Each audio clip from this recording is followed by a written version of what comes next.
Hey YouTube, it's David from mdbootstrap.com. In this video, we're gonna learn how to build a quiz app. So basically, we're gonna build an entire app from scratch, which allows you to create quizzes on different subjects. So without further ado, let's get started.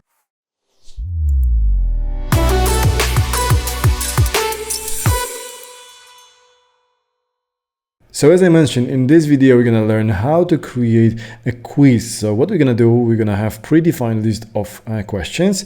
I'm currently having them in a separate file, so js.json, but I'm gonna show you two ways to use it. So secondly, we're gonna use the file. So I'm gonna show you how to parse the file, how to open a file, so you could source your application with different files, input files, so you can have one application and multiple files which you could source them. But before we do it, I'm also gonna show you how to use it as an input in an object, in a JavaScript object. So as you can see, I have here a predefined list of questions, and each question consists of an ID, which is kind of, it's optional. We don't need it, but it's always good to have it. So you make sure that you don't have repeated question. Then we have a question. Obviously, we have 4 answers, A, B, C, D, and then we have a field which indicates which one is correct answer. So having that in place, that allows us to randomly pick some questions from the entire list of the questions. We can also shuffle our answers. So, every time we show this question, we don't necessarily have to show the answers in the same order. What else we're gonna do? We will be using MD Bootstrap for this project. So you can download it for free, but if you don't want to, you can also continue with the plain JavaScript and CSS. It's just gonna look worse. And I hope you're gonna see that using MDB5 allows you to quickly create a project. So navigate to mdbootstrap.com, hit the download button. So again, let's go to mdbootstrap.com, choose MDB5 standard, which is the newest one based on Bootstrap 5, and then hit get started, and then MDB5 download. That's gonna download you the package, unzip it, and open it.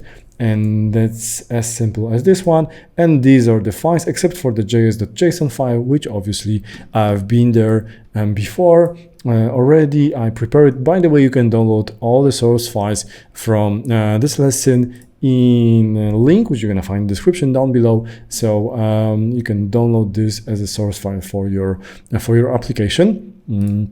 And actually, this is a good starting point. So I already have the files here. Let's go to index.html. You're gonna see that everything is already connected. We have this like start your project here and end your project here. So I'm gonna get rid of all of that. I'm gonna type something like hello world, and I'm gonna open this in the Live Studio. I'm having this extension to Visual Studio Code, which is called Live Server, and this allows me to run this project in a web browser. I have it here. So now every time I change something here and save the file, it's gonna automatically refresh page for me. Okay, so what we're gonna start with? Basically, we're gonna start with our HTML layout, but we're gonna need some custom styles and script. So we'll start with adding some new files. So within CSS, we're gonna add new file, styles CSS, and within JS, we're gonna add scripts.js. Okay, and now let's link these files over here. So I'm gonna do link, press tab button, and CSS, style CSS, and yeah, we have a bunch of JavaScript here, which is not needed at the moment. So I'm gonna get rid of this. Actually, we don't need even this one, and instead we're gonna do a script src tab, and then we're gonna do JS scripts JS. Okay, so let's see if this is working fine. Let's open our preview. Let's open console. And yeah, we don't have any error here, so the files are being uploaded. So now let's move to HTML part.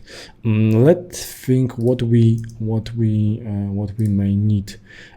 So since we're using Bootstrap, MD Bootstrap, so we're gonna use Bootstrap grid. So I'm gonna start with container,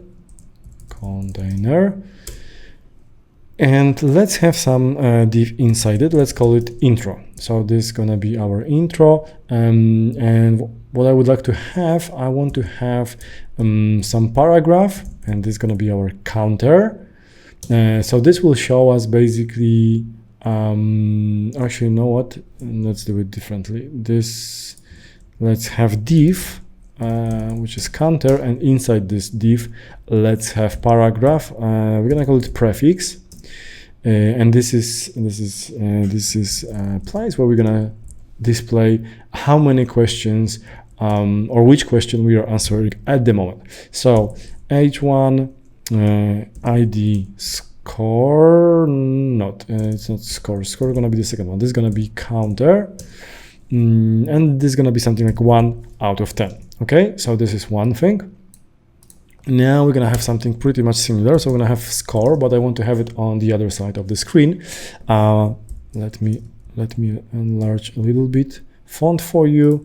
Okay, so we have score, and then again we have p class prefix. So we're gonna reuse the same score, and we will have an h1 with id counter. So not counter, sorry, score. This is gonna be the score one. So yeah, so basically this will show us score. So let's say we're having 3 points at the moment, at this very moment.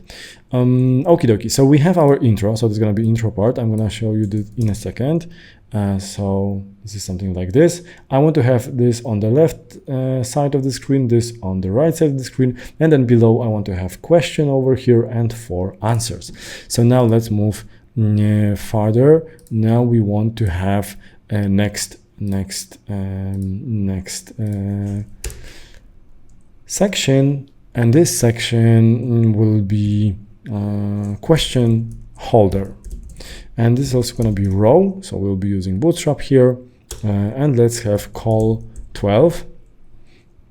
And here we will have some question. So we have h1 id question, and something like what is the answer to this question.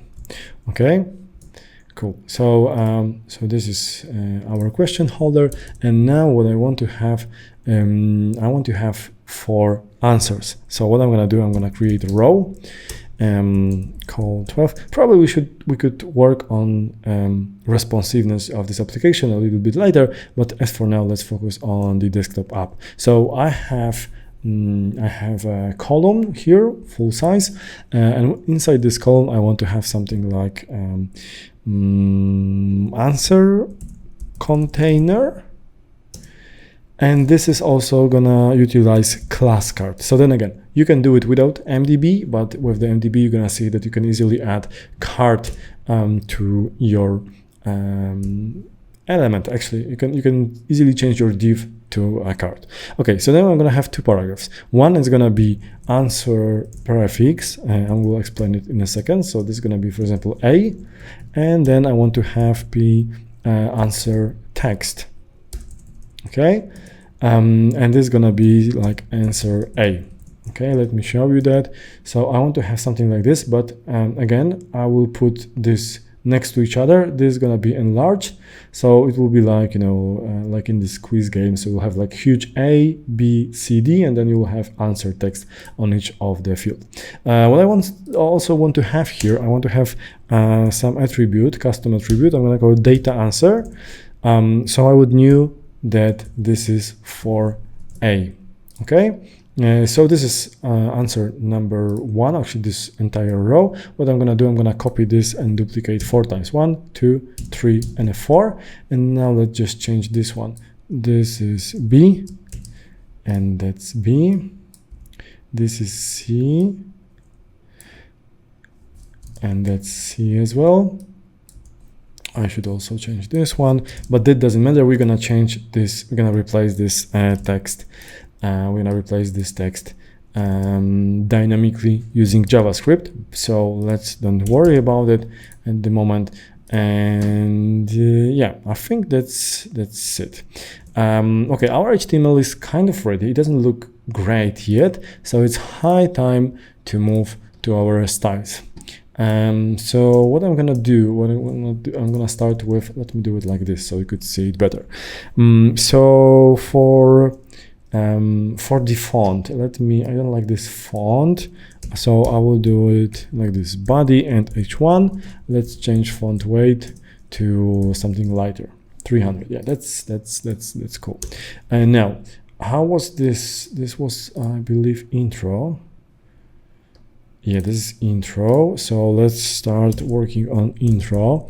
What I want to do, I want to change display to flags, and now I'm gonna use property justify content space, not around, space between, and look what's gonna happen to our question and a score.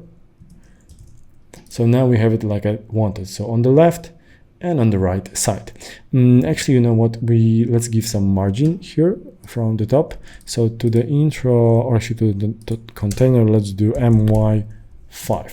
So this is gonna give us margins in y-axis from the top and the bottom. So we'll have like 5 rems. Okay, dokie. Now let's work on these prefixes. So we have prefix here and here.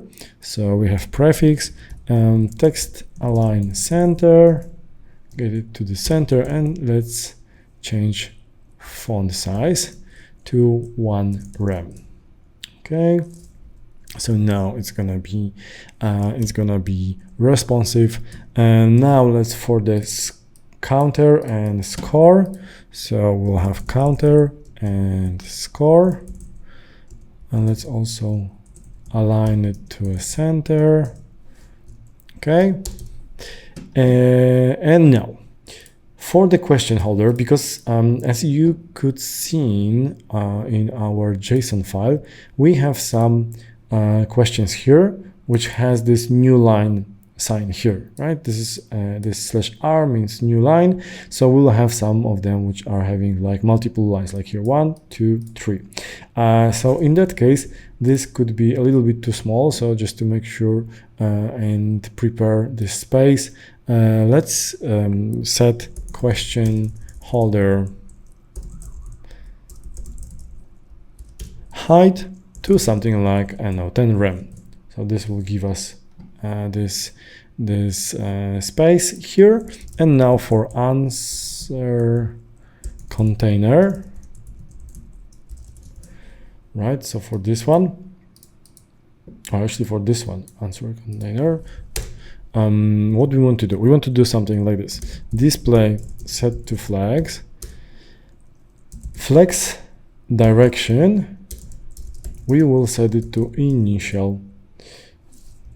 Okay, and you will see in a second why we want to do that. Let's add some margin to the bottom, something like half rem, and then actually, you know what, it's answer dash container. Let me double check. Yeah, it doesn't work. Okay, it's answer, obviously. And now you can see that this is putting this next to each other. So this is what I wanted, and it didn't work. Finally, let's enlarge font size to something like 1.5 rem. Okie dokie, so that looks cool. Now I want to work on this one. So I want to show you what I was trying to explain you before. So this is answer prefix. And what I want to do here, I want to set first background color to something like, I don't know, let's use some color picker here. Let's use something like, I don't know, let's leave it like this. Let's change the font color to make it easier to read.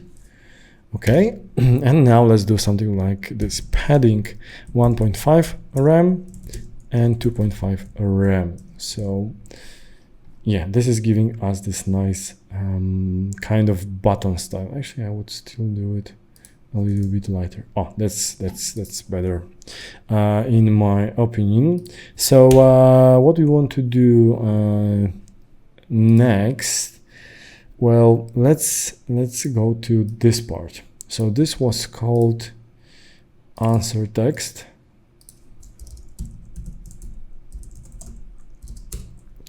So padding 1.5 rem from each side, and let's take full width, and let's get rid of all margins. Okay, and now one final question is why it doesn't. Okay, obviously I put it class here for some reason, though I wanted this to be not class but card, and this is giving us this nice look. See, you can see it. You can see it here. Let me do something like this: body, background color. So now you could see this card for a second. Let's finish working on them. So we need to enlarge this one. Why we have this bottom part here? I think there's some margin here. Okay, so let's do margin. Okay, now it looks cool. You may ask, how did I knew that it's margin here? So you can see that if you use developer tools, which is okay, it went to my other screen. So if you use developers tools, you can see that it's showing you these different colors here. So if I click on an element, it's showing me his content, padding, green one, border, which is 0, and then margin, which is this oranges. So if I hover over this one, I already seen that margin was here, so I knew that I have to put margin to 0. Whoops. Okay, and now it's working fine. Let's get rid of this one. Maybe we could do something like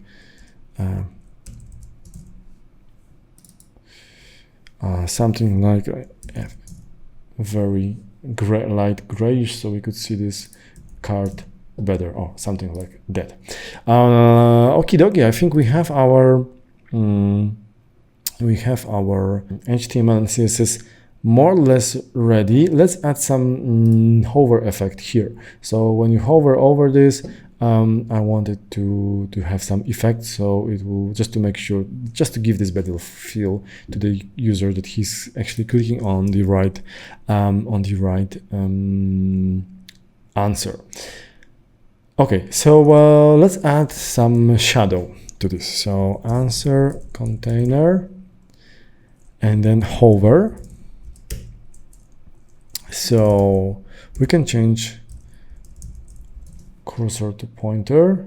Okay, it's already giving us this feel. And now let's generate some shadow. So let's do CSS box shadow generator. So I have some here, and we're gonna use some values here. So as you can see, we can generate some kind of shadows here. Yeah, so you can have shift right, down, spread, blur, and then you can have some color, something like this, and let's copy paste it here. And as you can see, this is giving us this nice shadow effect over here when we hover over. Let's do one more thing. Let's add some animation. So let's do transform, translate y, something like minus 0.1 rem, and yeah, and let's add some transition time. So transform 150, maybe 200. Yeah, let's have 150 milliseconds. So this is a little bit smoother now, right? We can do even 200. So it's a little bit slower, but it's smoother. Okie dokie. So now I think it's kind of ready. We're gonna add some more CSS later on. So we're gonna use some CSS to indicate to the user whether it was correct answer or not. Let's jump into JavaScript part now. Pardon my interruptions for a moment. I just wanted to let you know that besides this video, we also released a lot of different tutorials. Especially you should check our Bootstrap 5 crash course, which we released recently. If you want to watch this video, you're gonna find the link somewhere over here or in the description down below. This is a perfect tutorial for the people who haven't used Bootstrap 5 or Bootstrap at all in the past, as well as for those who've been using Bootstrap for some previous projects and would like to know what has changed. And believe me, a lot has changed in newest Bootstrap 5. This video and this tutorial obviously is completely free for everyone. It's available on the YouTube, and if you would like to support us to help us creating more tutorials and materials like this video and the Bootstrap 5 course, you should also try our MDB UI kit, which is available also for free as an open source. You're gonna find a link to this project down below, so give a try and I'm sure you're gonna love it. So as I said before, what we're gonna do, we're gonna reuse this. I'm gonna reuse this one. So let's assume that you have this data in your JS file. So we have something like questions, and this equals to that object. So now if we console log questions and open console, we can see our questions object here, and here we are having our questions. Okay, what we're gonna need else? We will need const question. So we need handler for the question here. This one, so we'll update it dynamically, right? So let's do something like this. Where is question holder? So for the question holder, or actually for this one, let's have text center. Yeah, and let's add some padding here, or you know what? Let's do, actually maybe it will be better to do this here. So the display flags, text align center, and align items center. Okay, this will gonna center ask this question. Now let's get back to JSON, or actually JS file. No, it's JSON. I'm looking for scripts. Const question. So we need to get this element by ID, obviously. So this is gonna be get document get element by ID, and this is question. Now we'll need all the answers. So const answers. And this we want to have array from document get element by. Now we want to use class name because they all have answer text class name. And just to remind you, they also have this data answer. We're gonna see that in a second. Okay, so we have this one. Now what else we want to do? We want to get this question counter and this score. So let's have something like counter, and let's call it a question counter text actually, because that's will be that's what it is. And get ID, I'm having this emmet shortcut here. So if I type get ID, press tab button, then I can do score, and this is much faster. Okay, so I have all of these points. So now I will be able to change them dynamically. Now let's start with function. So if we want to play multiple times, it's wise to have a function which allows us to restart our game, right? So basically, we will be able to, when we finish the game, play the game a few times, at the end we're gonna get our score, and then we're gonna have, let's say, restart game. So it's wise to have this inside a function. So let's have something like start game equals to, and this is our starting function. And what we need to do here, well, we need probably some variables first. So let's have what we're gonna need for sure, question counter. So this will tell us which question we are at. For sure we're gonna have or need score. And now what we can do, or obviously do, we're gonna set these variables to 0, because we are starting our game.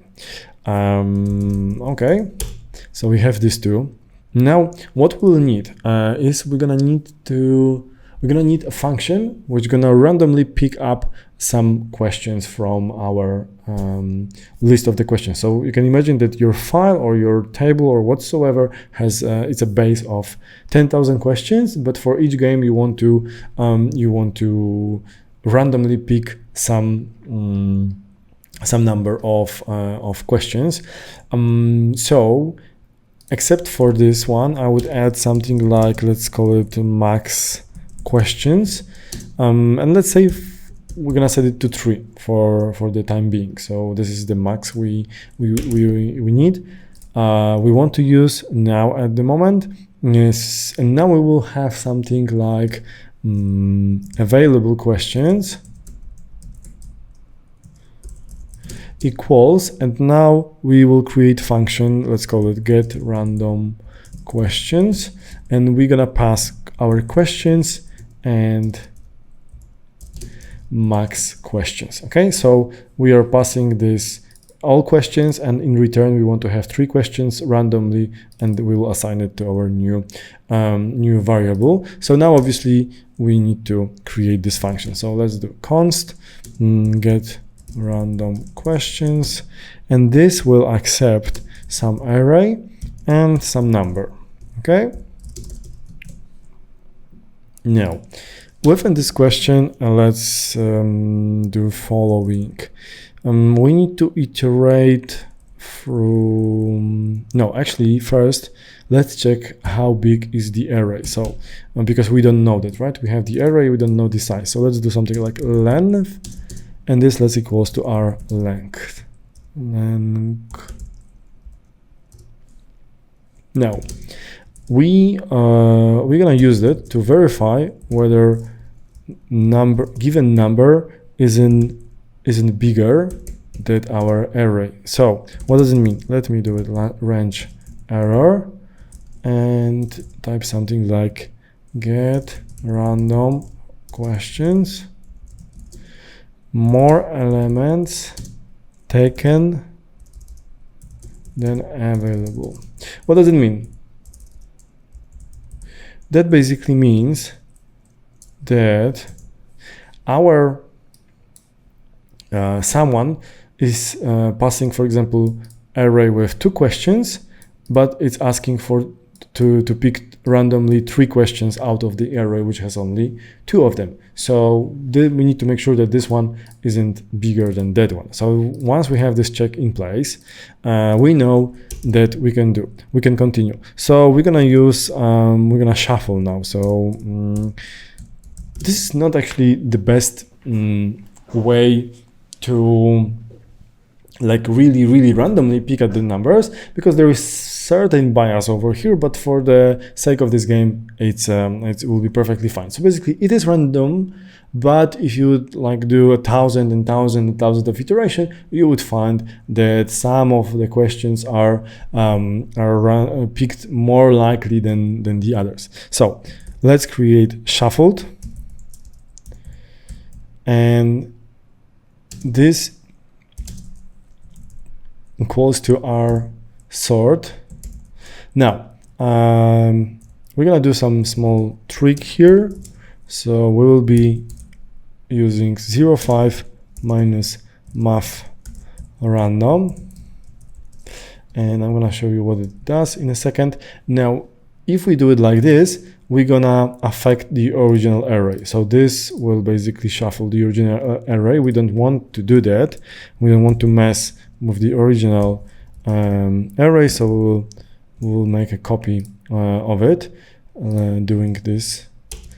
And finally we're gonna do return, and now selected equals to shuffled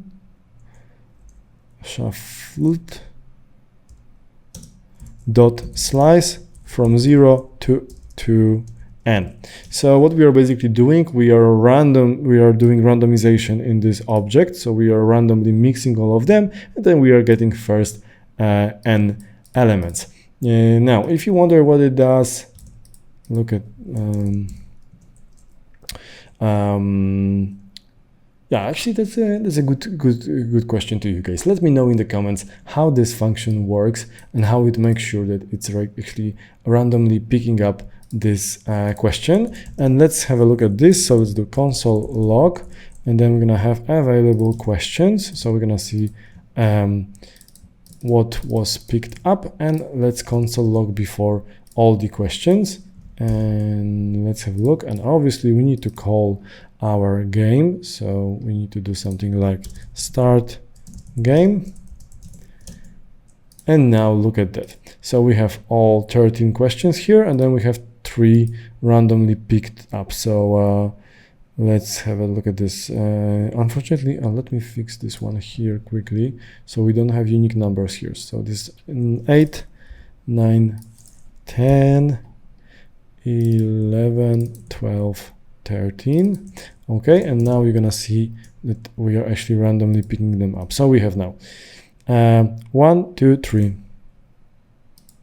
9, 1, 2, 6, 5, 1, and 1, 2, 8, and so on and so on, 5, 8, 7, and so on. So as you can see, it's really working fine. And let me know guys in a comment how this function works. So let's see if you get it. If you don't get it, don't forget to join our Facebook group and post question here, so you will learn how to use it. Okie dokie. So what we have now, we have we randomly picked up 3 out of 13 questions. So now we're gonna do some recurrent call. So what we're gonna do, we're gonna call function, let's call it somehow. Let's get new question. Okay, and now obviously we need this, we need to create this this function. So const get new question, and now what we're gonna basically do is we gonna check if there are any available questions left first. Why are we doing this? Basically because inside this question we're gonna call this function again. So if we don't have any stop here, then we're gonna get infinite loop, and that's gonna break our program. So what I want to do, I want to get all the questions, take one question, show it serve it, whether it's okay or not. And once it's a user answer, I want to call this function again, but I want to decrease number of elements in an array. So what I'm gonna do, I'm gonna do something like this. If available questions length equals 0, so there is no more question, then, well, I don't know, let's first of all return, because we want to stop here. And for now, let's do console log end of the game. So we'll do something, or actually, you know what, let's do even alert. Okay, so I'm gonna just show up some alert. Yeah. So we have this condition here. Now we have this recurrency here. So what we need to do now? Let me think. Question counter is 0, right? Okay. So first, obviously, we need to increase counter to 1 because we start from 0. So now it's gonna be our first question. Now we want to show this. We want to update this one, so we want to show that this is the first number out of all possible numbers. So yeah, let's do it like this. Question, how did we call it? Question counter text. So this is this one. So question counter text inner text equals to, and now let's type something like question counter divided by now what was it, max questions. Okay, and we are having some errors here. Why is it? Oh, I have, so this should be finished here, and this is here. Okay, get new question. This is here. Let's check for errors. Unexpected token scripts 155. Oh, obviously. Whoops, 125673. Oh, whoops. We need to comment this out. That's what I did right now, guys. By the way, I was just warning you not to do so, and I just did it. So I was calling this recurrency. Let me try to do it again. Maybe you will see. No, hopefully. Actually, yeah, this is what is happening, right? Maximum call stack size exceeded. So we end up in the infinite loop, and this is because I'm not making this available question table smaller. So actually, let's do it now. So let's assume that we already handled this question. So what do we want to do? We want to do available questions dot shift, and now it will do it a few times, and then it's gonna end up. Now let's comment this out for a second because we don't want to get into this loop. We just want to call this function once. So now, obviously, we need to, what we have to do, we need to update this question, and we need to update these answers. So how are we gonna do it? Let's do current question. What was the name? Current question.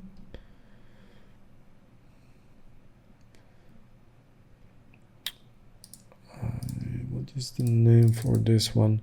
Question, right? Yeah, this is question. Okay, so it's not current question. So it's a question inner text equals, and here we're gonna add the question. Now, what we want to do? We have what we have. We have array here, right? So we want to show something like current available questions. No. Oh, let me think. No, available question is an array. So let's do it like this. Let's have current question equals to available questions and the first element, right? And now let's console log current question. So let's see if so we have object, and this object has this question. Okay, that's great. So this is our object. So we want to do current question. Yeah, so that's how it is. We have question here. So now we have to go through all of them and update this this text over here.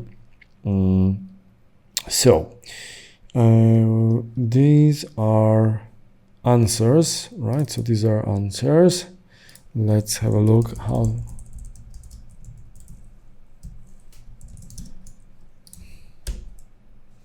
So these are answers,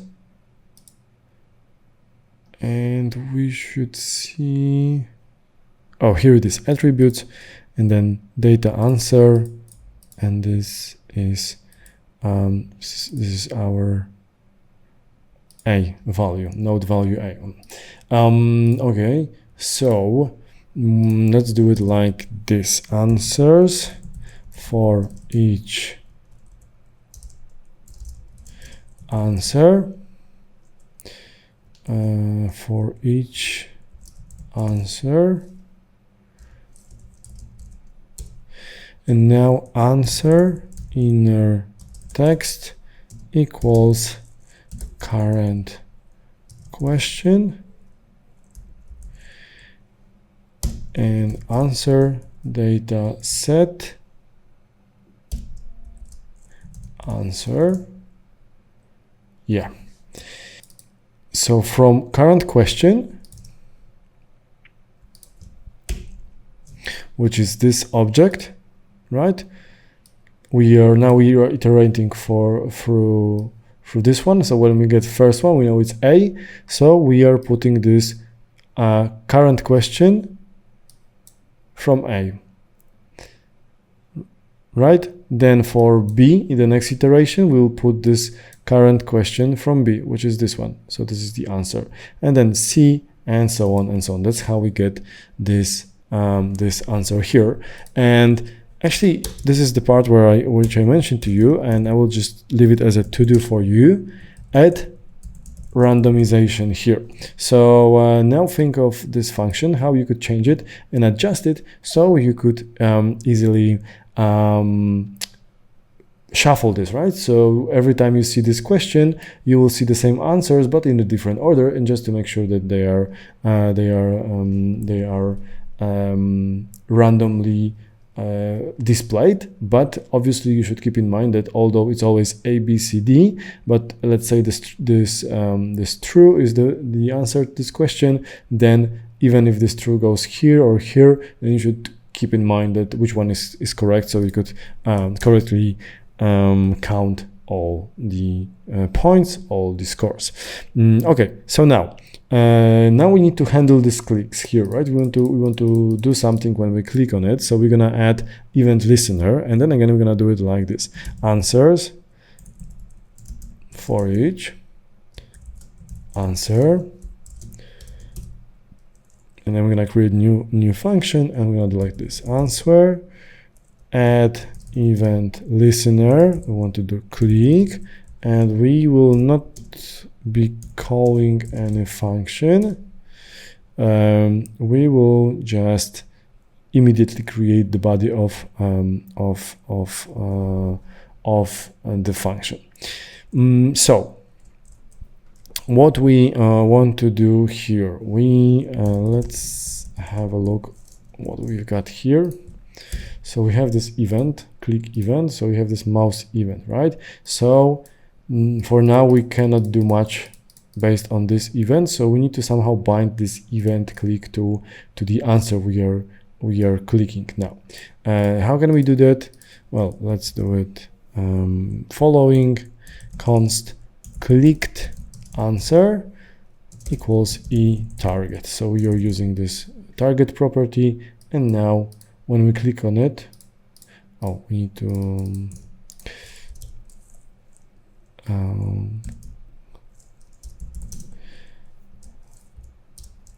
clicked answer.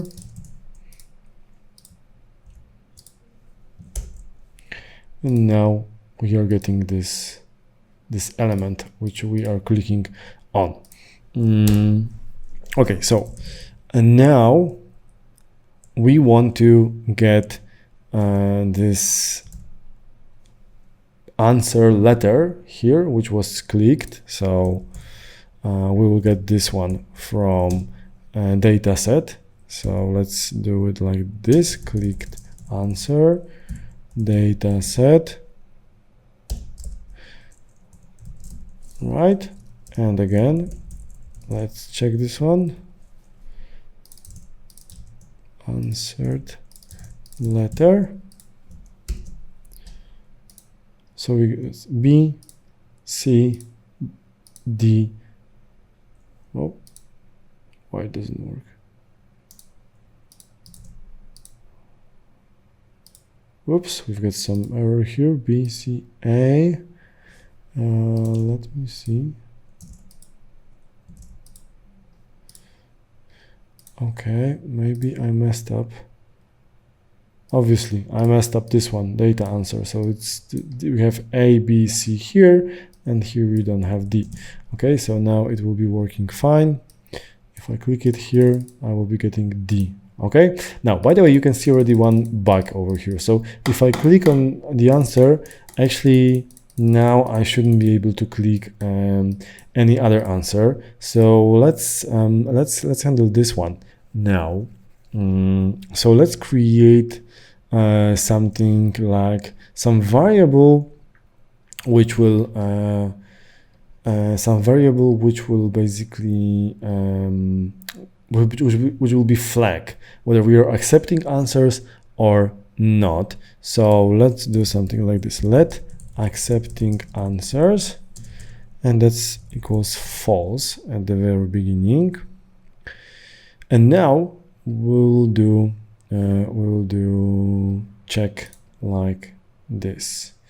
So here we have this click.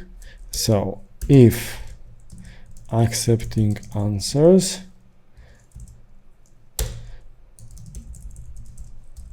not accepting, and we will return. So we're not gonna accepting answers is not defined. We're accepting answers, obviously typo. So now we are not accepting. Now we are not accepting, obviously, because we set it to false. So what we want to do is we want to set it to leave it blank for the time being. Or actually, maybe we should set it to true. Or let's do it here. So when we start our game,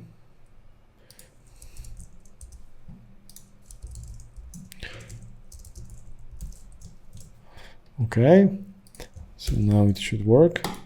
Yeah, so we are accepting answers, okay.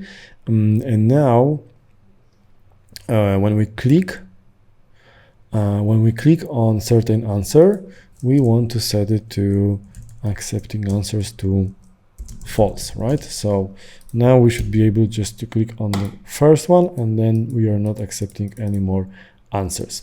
Okay, then we need to remember to reset this later on.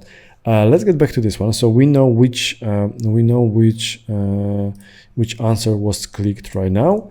Actually, you know what? Let's clean this mess. So let's remove this all console logs because we have too many of them.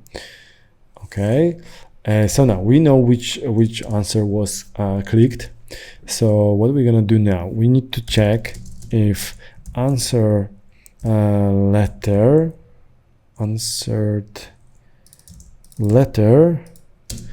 equals to current question answer, right? So if you remember in which each question we have correct answer here, so we know it's B here. So now we're gonna compare this one, and obviously what's gonna happen now is we're gonna add score plus plus. We're gonna add score.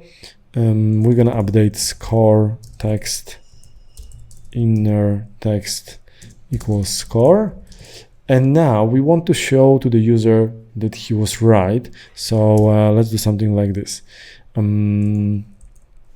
Let's create here something like let class to apply, and by default it's gonna be incorrect. And now since the answer is correct, so we'll update this class to apply to correct. Okay, and at the end we'll add class to this element, so we will have this clicked answer parent element because we want to give it to the entire element, class list add class to apply. Obviously we could do it like if else. So if this is correct, then this and correct, else incorrect, but this is just more this is a better way to do it. This is more like a cleaner way to do it. Okie dokie. So now let's get back to our style CSS. So we're gonna add this missing classes. Okay, so for correct answer, we're gonna add background color, let's say light green, and for incorrect we will set background color to light pink, let's say.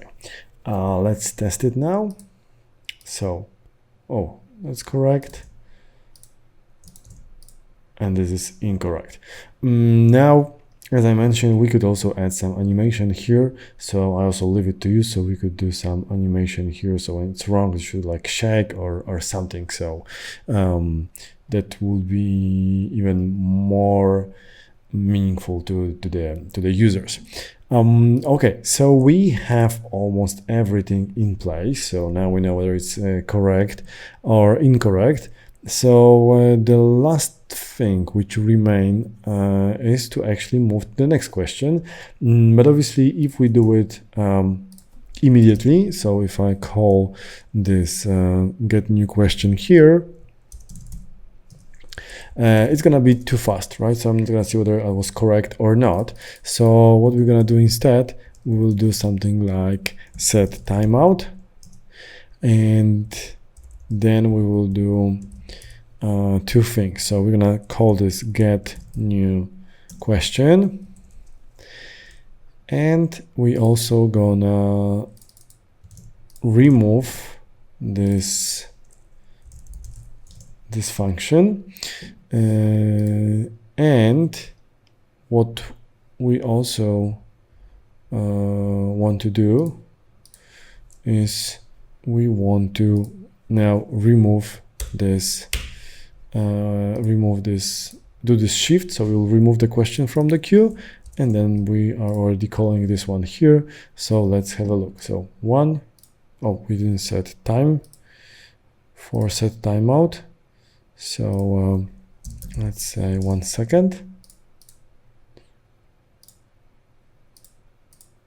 Okay, and probably we cannot click because we are not accepting, right?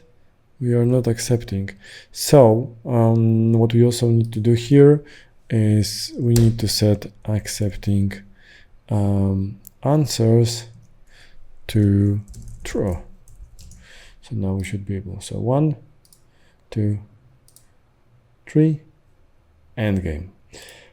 Okay, so well, we kind of get it, right? So that's cool. It's working fine.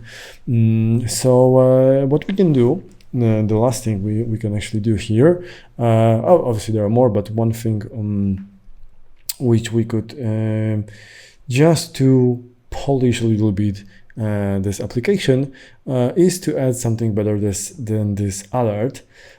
So what we're gonna do instead, we're gonna use model. So what we'll be doing, we're gonna display some MDB model. So you can go to mdbootstrap.com and then go to model docs, and you can use it. Again, as I said, it's not required.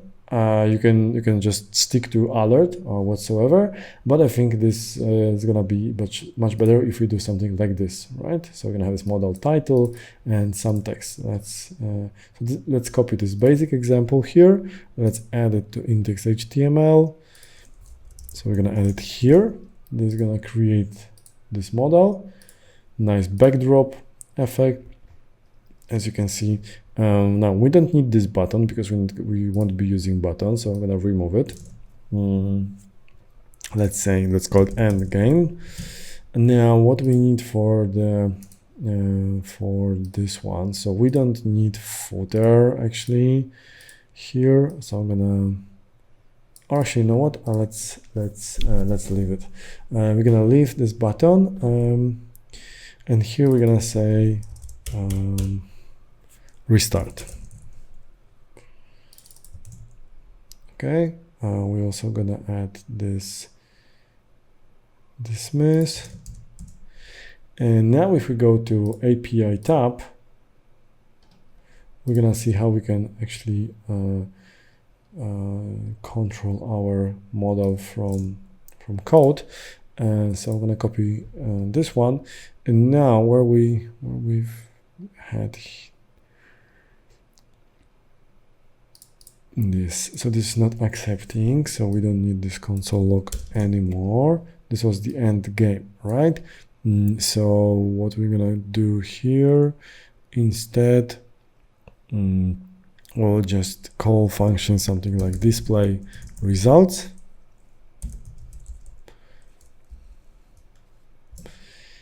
and let's have this display results here. So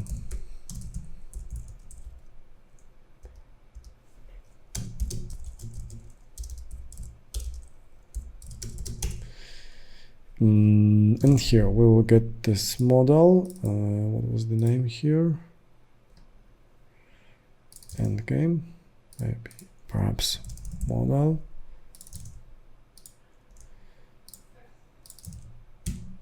So let's see if this works. 2, 3, it doesn't. End game model is not defined. Hold on, 1, 2, 3. End game model is not defined. Why? We have it. Oh, damn it.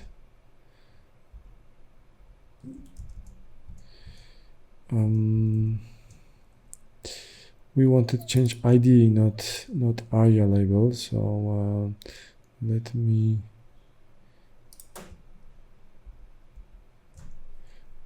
fix it quickly. So that was example, and this save was this one, and that was end game model. So obviously we need to change model here. Let's change this to 1. So we'll just have 1, and this will trigger our model. Okay. Now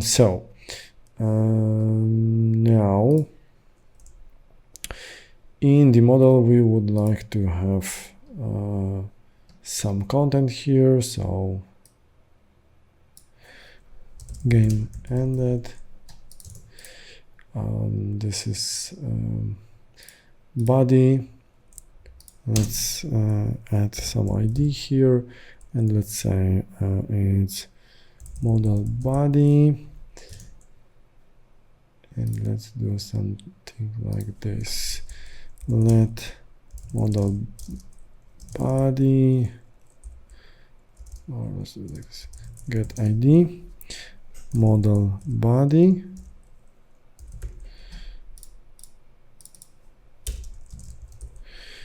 now model body inner text equals to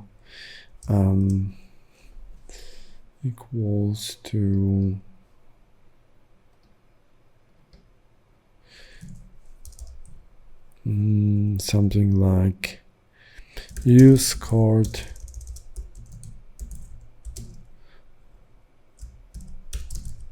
score. Okay, 0, game ended, you scored 0. Oh, by the way, this one is not updating. Why? Oh, this is because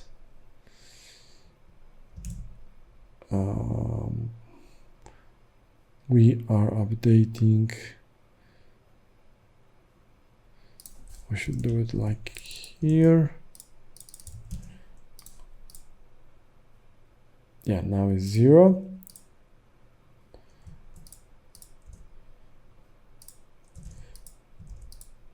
And now it's 1, and it's now 1. Cool, finally. Now let's connect this button here. So we have this restart. So we want to restart the game when this happens. So this restart button, ID restart.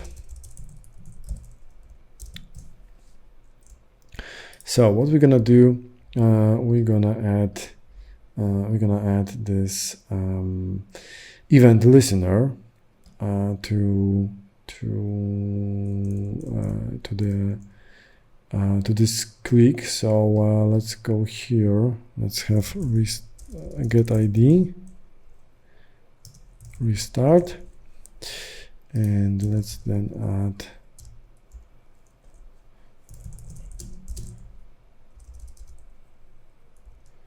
restart, add event listener, click, and start game.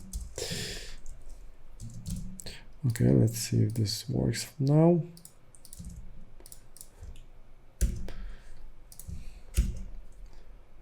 Start game is not defined. Obviously. It is. It's not about brackets. It's because this is not.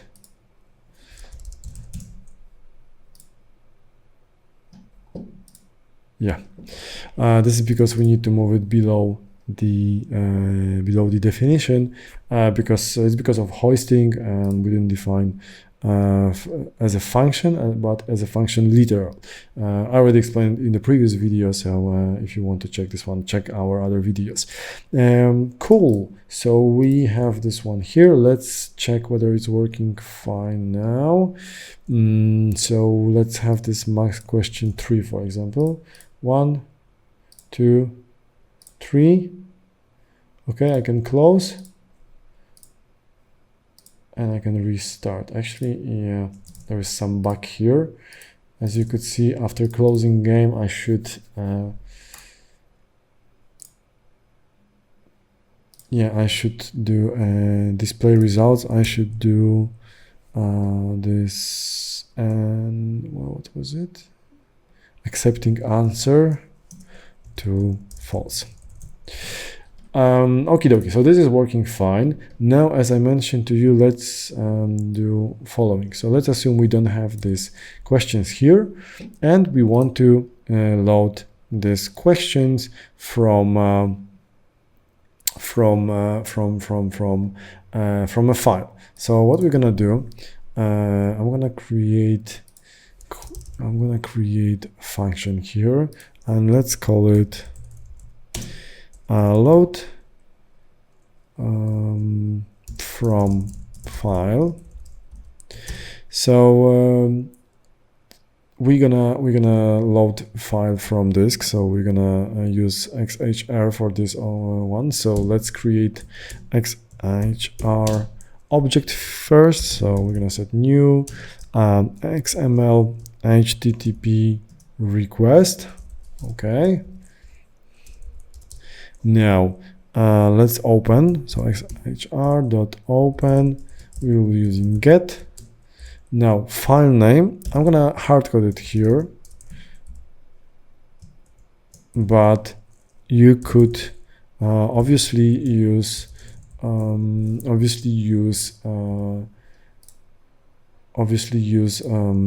here and pass it to this function, so it will be more reusable. As for now, I'm just gonna use it as it is. Now we're gonna send this, and now on load we're gonna check if we successfully loaded. So this status equals 200, so this is success. And here we could do some log response if there was any. We could save it. Actually, we're gonna just do return. No, we're not gonna do no, let's do return XHR response. So here, and else console log. Whoops, something went wrong. Okay, so this is load from file, and now let questions equals. Actually, you know what? Let's first try to do console log load from file. Let's see how does it work. What we can see here. Scripts 26. Where is it? Oh, silly typo.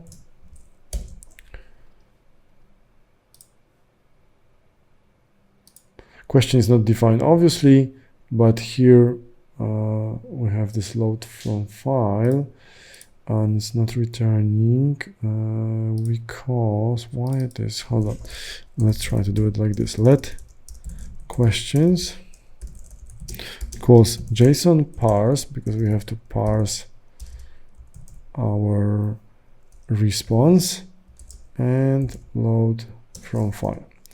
So let's see if this works.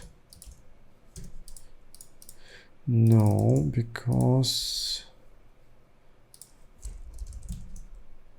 oh yeah, we need to wait for XHR on load. So once it's loaded, then it will return our response. So this is how you load file.